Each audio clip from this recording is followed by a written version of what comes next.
오늘 저에게 주신 말씀은 사도행전 7장 44절에서 8장 1절 상반부까지입니다. 사도행전 7장 44절에서 8장 1절 상반부까지입니다. 저와 여러분들이 교독하시겠습니다.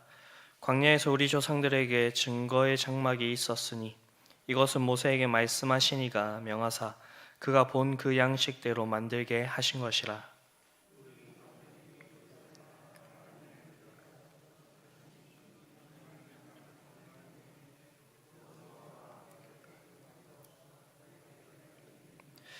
다윗이 하나님 앞에서 은혜를 받아 야곱의 집을 위하여 하나님의 처소를 준비하게 하여 달라고 하더니, 그러나 지극히 높으신 이는 손으로 지은 곳에 계시지 아니하시나니 선지자가 말한 바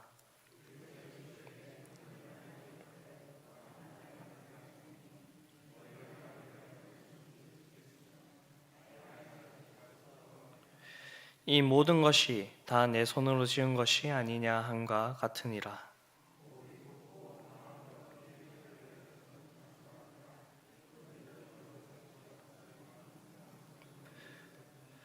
너희 조상들이 선지자들 중에 누구를 박해하지 아니하였느냐?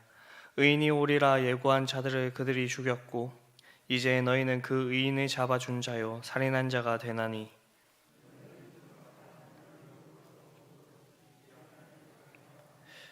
그들이 이 말을 듣고 마음에 찔려 그를 향하여 이를 갈거늘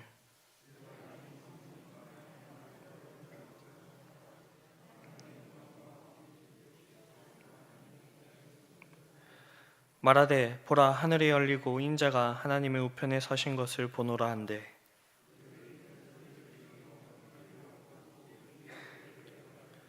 성 밖으로 내치고 돌로 칠세 증인들이 옷을 벗어 사울이라 하는 청년의 발 앞에 두니라.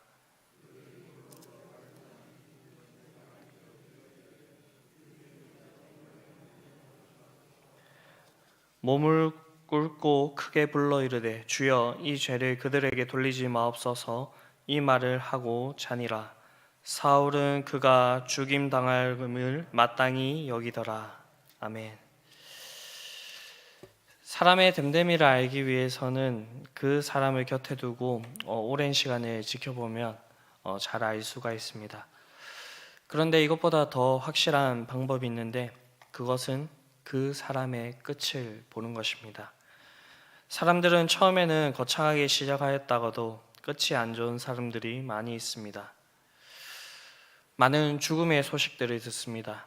안타깝게도 평생을 하나님의 종으로 살아온 목사지만, 장로지만 죽음의 순간에 길을 쓰고 죽으려고 하고 하지 않고 입에 담기도 민망한 욕설들을 막 담는 그런 모습이 있었다는 이야기를 들을 때가 있습니다.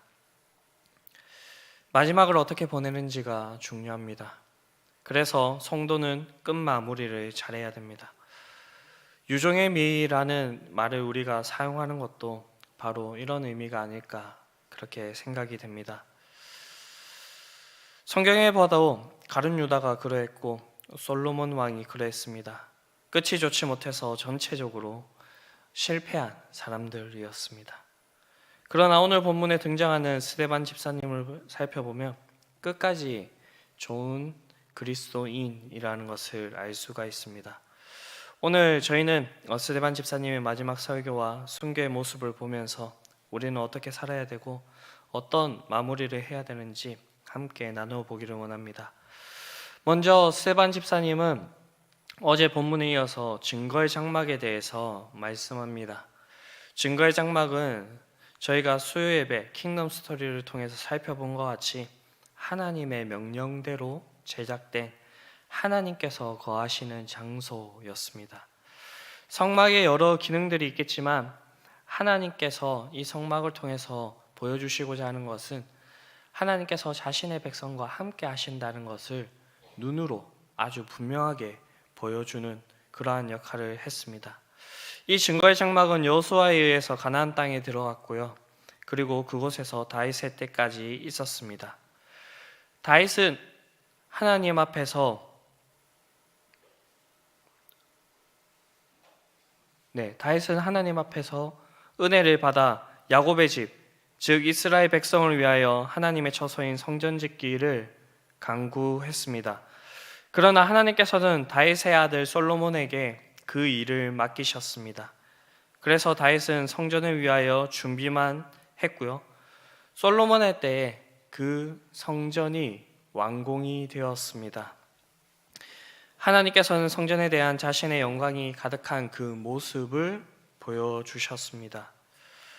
그리고 이 성전은 성막의 역할을 대신하면서 하나님께서 자신의 백성과 함께 하시고 자신의 백성을 만나 주시는 그러한 장소로 계속해서 사용이 되었습니다. 그런데 이곳에서 더 이상 하나님의 영광이 거하시지 않게 되었습니다.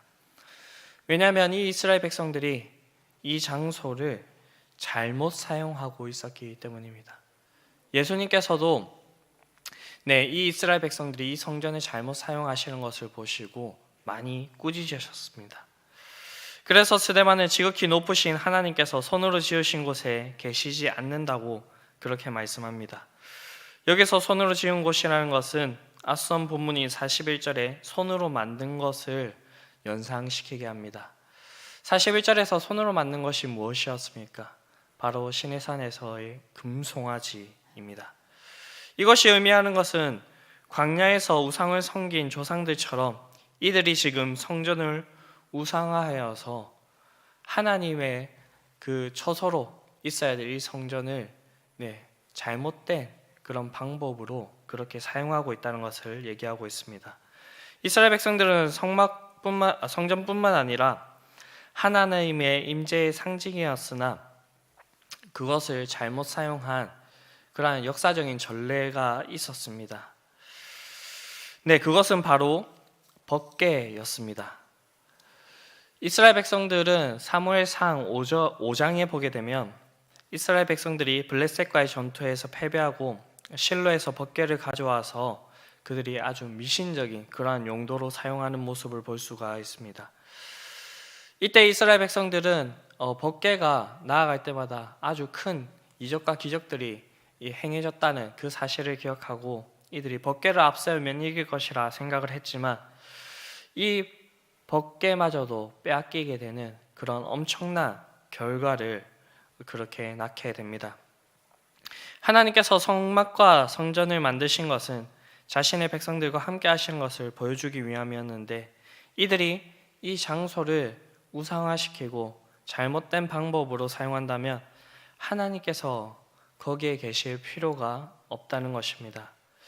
스데반은 듣고 있던 공회원들과 유대인, 즉 이들의 분노를 살 수 있다는 것을 알았습니다.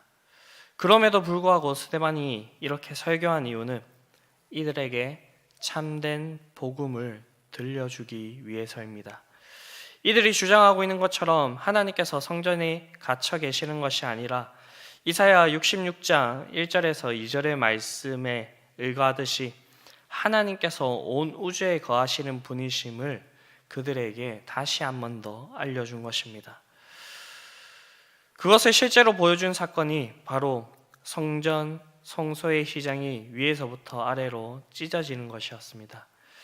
여기에 더 중요한 의미가 있습니다. 이제 구원이 모든 사람에게 열렸다는 그 의미가 있지만 더 이상 하나님께서 이 성전에만 거하시는 분이 아니심을 아주 분명하게 보여준 것입니다.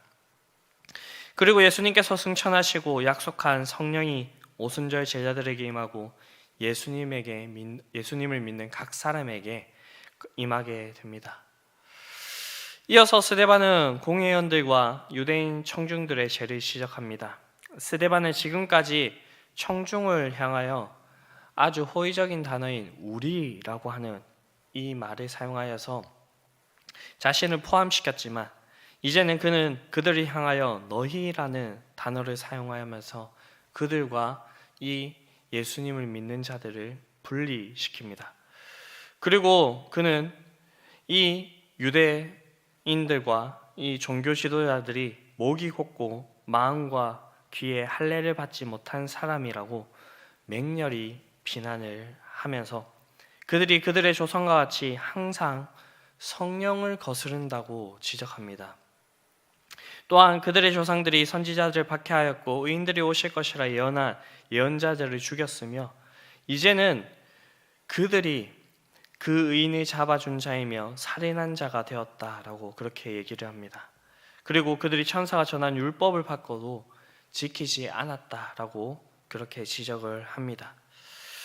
유대인들은 자신들의 율법을 받은 민족이라는 것과 선민의식이라는 그런 엄청난 자부심을 가지고 있었는데 이 자부심과 긍지를 무참히 깨어버렸습니다. 복음에는 이러한 역할이 있는 것 같습니다. 우리가 예수님 믿기 전에 이 세상의 것들을 자신의 주인으로 삼고 살아갑니다. 그러나 복음은 우리를 찌릅니다. 우리의 주인이 하나님임을 그리고 하나님께로 나아가는데 방해가 되는 우리의 죄를 지적합니다. 그리고 우리가 온전히 예수님을 나의 주와 그리스도로 인정하고 시인하고 고백하게 합니다. 그런데 항상 이러한 반응만이 있는 것은 아닙니다. 이 복음에는 항상 두 가지의 반응이 있다라고 그렇게 얘기를 합니다. 믿고 나오는 자와 복음을 대적하는 자들입니다. 저희가 앞선 본문에서 살펴보았던 사도행전에서 계속적으로 이 모습을 잘 보여주고 있습니다. 이 모습은 오늘날에도 동일한 것 같습니다. 저희가 전도를 하다 보면 이 복음을 받아들이고 이 복음의 내용을 듣고 이렇게 하나님께로 나오는 자들이 있는 반면에 전도를 하는 그 현장에 가게 되면 이 예수님을 전하였을 때, 이 복음을 전하였을 때 대적하는 자들도 있고요. 막 욕하고 이 전도하는 자들을 힘들게 하는 자들이 있음을 볼 수가 있기 때문입니다. 오늘 스데반의 집사님이 한 설교는 구약과 신약의 구속사를 요약한 것으로 그 설교를 받아들이는 자들은 구원을 얻을 것입니다. 그러나 안타깝게도 그 자리에 있었던 유대인들과 종교 지도자들은 그것을 받아들이지 않습니다. 청중은 스데반의 말을 듣고 마음에 찔림이 있음에도 불구하고 그를 향해 이를 갑니다. 그러나 스데반은 그들의 적대적인 반응에도 불구하고 성령 충만하여서 하늘을 우러러 주목하여 하나님의 영광과 예수님께서 하나님 우편에 서신 것을 봅니다. 스데반은 지금 담대할 뿐만 아니라 평온하기까지 합니다. 어떻게 이러한 일이 있을 수 있을까라고 했을 때 오늘 본문은 스데반이 성령 충만하였다라고 합니다. 이렇게 성령 충만하였을 때 놀랍게도 하나님의 은혜가 스데반 집사님에게 더욱더 임하게 되는데 여기에 성령님, 하나님, 예수님이 나오셔서 그가 삼위 하나님과 교제하고 있음을 그렇게 보여주고 있습니다. 스데반은 성령의 충만함을 힘입어서 하나님의 영광을 보고 그 옆에 계시는 예수님을 보게 되는 큰 은혜를 누리게 됩니다. 스데반은 사람들에게 자신이 보고 있는 것을 말합니다. 보라, 하늘이 열리고 인자가 하나님 우편에 서신 것을 보노라고 말합니다. 스데반은 지금까지 귀로 들었던 예수님을 전파하였지만 이제 눈으로 보게 된 그 예수님을 전하게 됩니다. 이렇게 스데반이 하늘의 광경을 본 것은 비록 그에게 하나님의 말씀이 들리지 않았으나 말씀을 들은 것과 같은 그러한 일이 됩니다. 이런 스데반의 증언에 대하여서 유대인들은 더 이상 참을 수가 없었습니다. 큰 소리를 지르며 귀를 막고 일제히 그에게 달려듭니다. 극도로 흥분한 그들에게는 공예의 재판 절차는 큰 의미가 없었습니다. 이미 그들은 스데반을 신성모독자로 낙인 찍었기 때문입니다. 유대인들이 큰 소리를 지르며 귀를 막는 것은 신성모독에 대한 분노를 보여주는 것이고요. 또한 그들은 스데반을 성 밖으로 내치고 돌로 치는데 이것도 아주 중한 범죄, 즉 신성모독죄를 지은 자에게 가해지는 형벌입니다. 하지만 사람을 죽이는 데 있어서는 항상 증인이 필요하고 그리고 그것을 공인해 줄 아주 그 권위 있는 사람이 필요했습니다. 그래서 사람들은 옷을 벗어서 사울이라고 하는 청년의 발 앞에 둡니다. 누가는 여기서 사울을 처음으로 소개를 합니다. 이때 사울은 스데반의 죽음을 마땅히 여긴다라고 그렇게 말하고 있는데 여기에서 사울의 역할은 지위와 권위를 가진 사람으로서 이들이 행하는 처형을 인정해 주는 것이었습니다. 그것을 우리가 분명히 알 수 있는 장면이 있는데, 그것이 바로 증인들이 옷을 벗어서 사울의 발 앞에 둔 것입니다. 이 행동이 가지는 의미는 저희가 초대교회의 모습을 보면 알 수가 있습니다. 초대교회에 성령이 충만했을 때에 성도들이 제산을 팔아 사도들의 발 앞에 두었습니다. 이 행동은 사도들의 권위를 인정하면서 자신들이 하나님께 드린 헌금을 마음대로 처분할 수 있도록 그 모든 권리를 양도하는 것입니다. 이 과정을 마친 뒤에 유대인들은 스데반 집사를 돌로 칩니다. 스데반 집사의 최후의 모습을 보면서 예수님의 모습과 여러 가지로 닮았다는 것을 우리는 알 수가 있습니다.